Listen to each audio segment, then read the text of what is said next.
Hey everyone. So recently, Kyle Klinsky shared this video of former President Barack Obama speaking about the differences between the Democrats and Republicans and kind of what they believe. And I wanted to share it with you guys because I feel like it perfectly encapsulates what is wrong with the system that we currently have and why we really haven't seen any like real progressive change, even under presidents like Obama. So let's watch the video and then we'll come back and we'll talk about it. Conversations with the Republicans, I actually think the divide is not that wide. So what we just have to do is find a pathway where Republicans in the House in particular feel comfortable enough about process that they can go ahead and meet us. This, by the way, Jerry, I think is a good example of something that's been striking me about our politics for a while. When you go to other countries, the political divisions are so much more stark and wider. Here in America, the difference between Democrats and Republicans, we're fighting inside the 40-yard line. Maybe you fooled most people on that in the last few months, I'd say. No, well, no. I would distinguish between the rhetoric and the tactics versus the ideological differences. I mean, in most countries, you've got, people call me a socialist sometimes, but no, you got to meet real socialists. You'll have a sense of what a socialist is. I'm talking about lowering the corporate tax rate. My health care reform is based on the private marketplace. Stock market's looking pretty good last time I checked. And it is true that I'm concerned about growing inequality in our system, but nobody questions the efficacy of market economies in terms of producing wealth and innovation and keeping us competitive. My simple point is this: if we can get beyond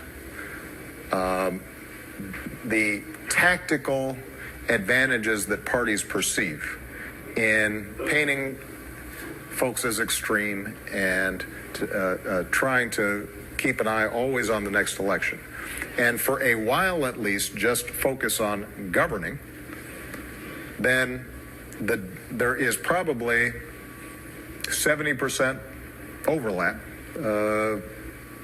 on a whole range of issues. A lot of Republicans want to get infrastructure done, just like I do. A lot of them believe in basic research, just like I do. A lot of them want to reform entitlements to make sure that they're affordable for the next generation. So do I. A lot of them say they want to reform our tax system. So do I. There are going to be differences on the details.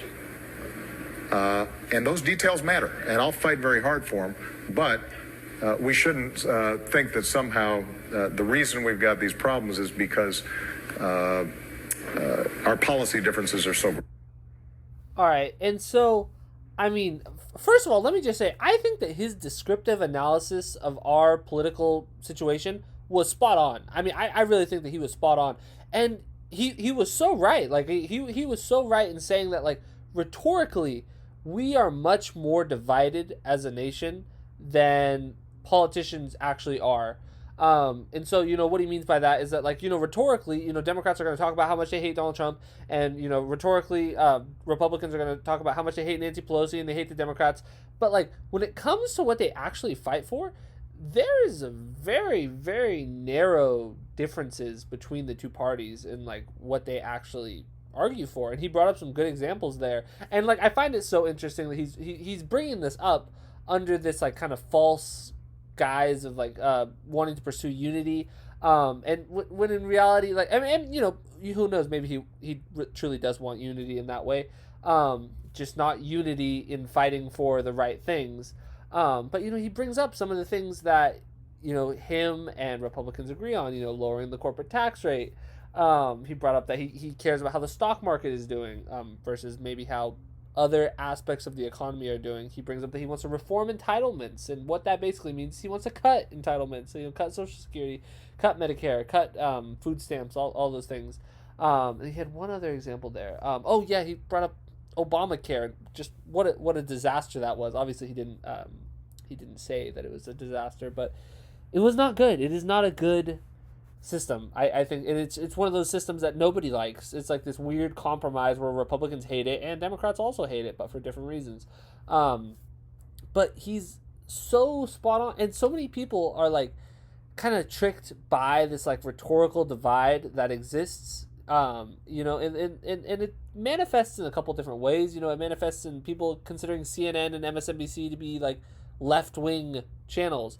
They're just not. They're corporate Democrat establishment channels. Like, they support establishment Democrats. They support the Democratic Party to an extent, unless their names are AOC or Bernie Sanders. But that's what they focus on. They don't care about like actual left-wing politics. They don't care about actual progressive ideas. So I just really, and he brings up another great point. Just really good analysis from Obama here. I really was impressed. Obviously, I mean, he's obviously an intelligent guy, but just he brings up this like divide in other countries that exists, where you do have like actual like socialists and communists like that have like legitimate movements. But another thing that I wish that he had brought up there is that like Democrats here, like people who like we would consider on the left, people would consider Obama like a left-wing person. If he was dropped into any country in Europe, he would be considered a very, very conservative, like extremist in some instances in terms of what he believes. And like that is just we are so far right on the political spectrum, particularly the economic spectrum, that it just really has led us to believe that certain things are like progressive and left when they just aren't. When people like Obama are touted as these like progressive heroes, when I mean he admits it there, he agrees with Republicans on like 70% of the things, and these like we have to remember that what these things that he's agreeing with aren't like, oh, we agree on like ending the wars or anything. We don't agree with like that's not what he is agreeing with them on. He's agreeing with them on like the bad things, the bad aspects of what Republicans believe. Just an easy example of this is, Obama, over his 8 years in office, there was no raising of the minimum wage. And you would think that would be a pretty basic thing that a Democrat in office would want to do, would want to fight for a raise to the minimum wage. Obama didn't do it. 8 years, he didn't do it. And that's one of the reasons that I've heard people say that when Joe Biden says that he cares about making the minimum wage a living wage, that he's full of it, and he doesn't actually care about it, because when he was vice president under Obama, no pushing for the raising of a minimum wage. Another issue is that Obama deported more immigrants than any other president ever. And this does not get talked about enough. This whole kids in cages, that started under Obama. And there, DACA started under Obama as well, but like, and DACA's good. But like that doesn't erase the other terrible things that he did in terms of immigration while he was president. Is the Trump administration worse? 100%. Like when it comes to some things, yes, the Trump administration is much worse. It's definitely worse when it comes to rhetorically worse. But like just being and that's the other thing is Obama kind of gives up his shtick here, is that when he's out, when he's talking, he comes off as pretty left. He really does. He is good at kind of making himself seem like a progressive. But just when he governs, he just doesn't. That's why so many people were so excited for him in 2008. People were hyped about Obama. They thought he might be like some new FDR kind of like real progressive leader. Because of the way he talked. He's a really good speaker, and he's really charismatic, and he knows how to like hold a room and get people fired up. And so, I mean, but when he actually got into office, that is just not what he did. I mean, he increased drone strikes that killed civilians. That's not like a progressive thing to do. He escalated many of these situations that were in abroad. And so I just think that I appreciate Obama for kind of giving this sentiment here. I know that it was supposed to be, kind of like, oh, we need to come together as a country. That was mostly what he was trying to get out of it. But I feel like the bigger takeaway is that he and other establishment Democrats are willing to compromise with Republicans on things that you would not consider progressive values, things that you would not consider left-wing values.